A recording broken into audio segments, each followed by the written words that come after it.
రాజధాని అమరావతిలో మౌలిక వసతుల కోసం మరోసారి భూ సమీకరణ చేయాలని కేబినెట్ నిర్ణయించిందని మంత్రి కొలసు పార్థసారథి తెలిపారు. భవిష్యత్ అవసరాలను దృష్టిలో పెట్టుకుని ఒకే రకమైన రూల్స్ తో ల్యాండ్ పూలింగ్ చేయాలని నిర్ణయించినట్లు చెప్పారు. ఏపీ మంత్రివర్గ సమావేశంలో తీసుకున్న నిర్ణయాలను మంత్రి మీడియాకు వివరించారు. ప్రజలకు ఇబ్బంది లేకుండా నిబంధనలు సవరించాం. సుప్రీంకోర్టు ఆదేశాల ప్రకారం జలవనరులను రక్షిస్తాం. అసైన్డ్ దేవాదాయ లంక భూములపై జేసీతో దర్యాప్తు చేయిస్తాం. సర్వే సమయంలో సరిహద్దుల వద్ద సమస్యలు రాకుండా చూస్తాం. స్థానిక రైతులకు ఉచిత విద్య, వైద్య, చికిత్స అందిస్తాం.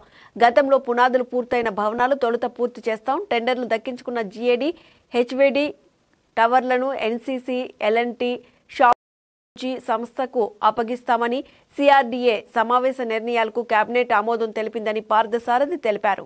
రాష్ట్రంలో రంగాన్ని పరిగెత్తించాలని భవన నిర్మాణ కార్మికుల సంక్షేమం కోసం అమెండ్మెంట్ ని తీసుకురావడం జరిగిందని చెప్పేసి మనం చేస్తా ఉన్నాను.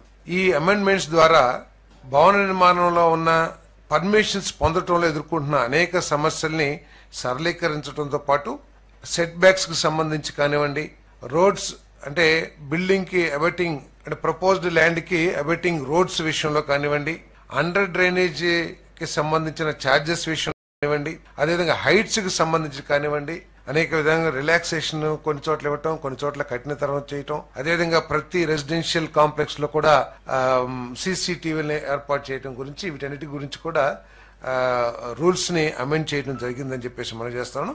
ఈ అమెండ్మెంట్ తో సిఆర్డీఏ పరిధిలో కానివ్వండి, రాష్ట్రంలో కానివ్వండి నిర్మాణ రంగం ఊపందుకుంటుందని చెప్పేసి మేము నమ్ముతా ఉన్నాం.